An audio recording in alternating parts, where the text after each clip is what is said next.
آج کل corona virus کی وجہ سے بہت سارے معاملات آ رہے ہیں، کچھ اچھی باتیں بھی آ رہی ہیں، کچھ بری باتیں بھی آ رہی ہیں، کچھ صحیح باتوں کو غلط جگہ پہ بھی جوڑا جا رہا ہے۔ جیسے بیت اللہ شریف کے بارے میں ایک حدیث آتی ہے کہ قرب قیامت کی علامت میں بیت اللہ شریف کا حج جو ہے وہ رک جائے گا، موقوف ہو جائے گا یا متروک ہو جائے گا۔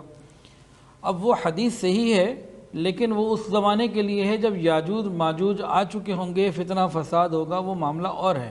وہ آخر زمانے کی قرب قیامت سے کچھ پہلے کی بات ہے، وہ آج کل کے حالات سے مطابقت نہیں رکھتی، تو وہ حدیث آج کے لیے نہیں، وہ آئندہ کے لیے ہے۔ اس کے علاوہ اب مختلف چیزوں کے علاج میں، بیماریوں کے علاج میں حرام حلال چیزوں کا بھی معاملہ شروع ہو گیا۔ کافر کی ہمیشہ سے کوشش رہی ہے کہ موسیقی اور شراب یہ مسلمانوں میں عام کرے۔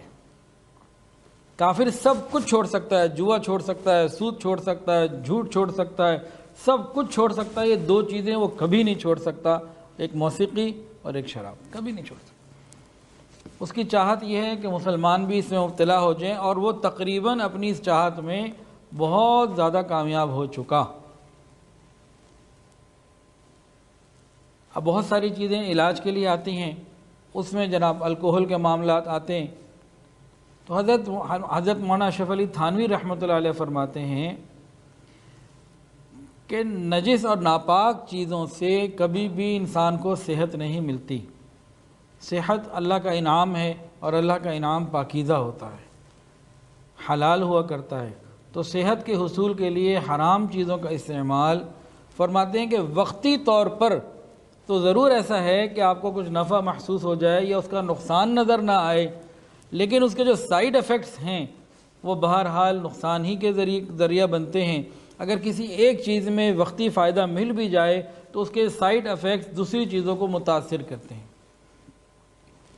ایک صحابی نے نبی علیہ السلام سے پوچھا تھا، یا رسول اللہ، میں شراب اپنے علاج کے لیے استعمال کرتا ہوں۔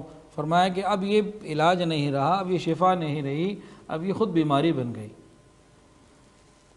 تو اس قسم کی چیزوں سے بہت زیادہ بچنے کی ضرورت ہے، احتیاط کی ضرورت ہے۔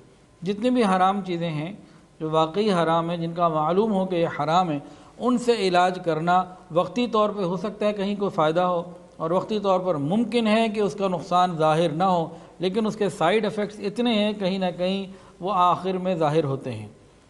جو روحانی سائیڈ ایفیکٹس ہیں وہ یہ ہیں کہ انسان کو اللہ اور اس کے رسول کی بات سمجھ ہی نہیں آتی، گناہوں میں اور آگے بڑھ جاتا ہے، بے حیائی میں آگے بڑھ جاتا ہے۔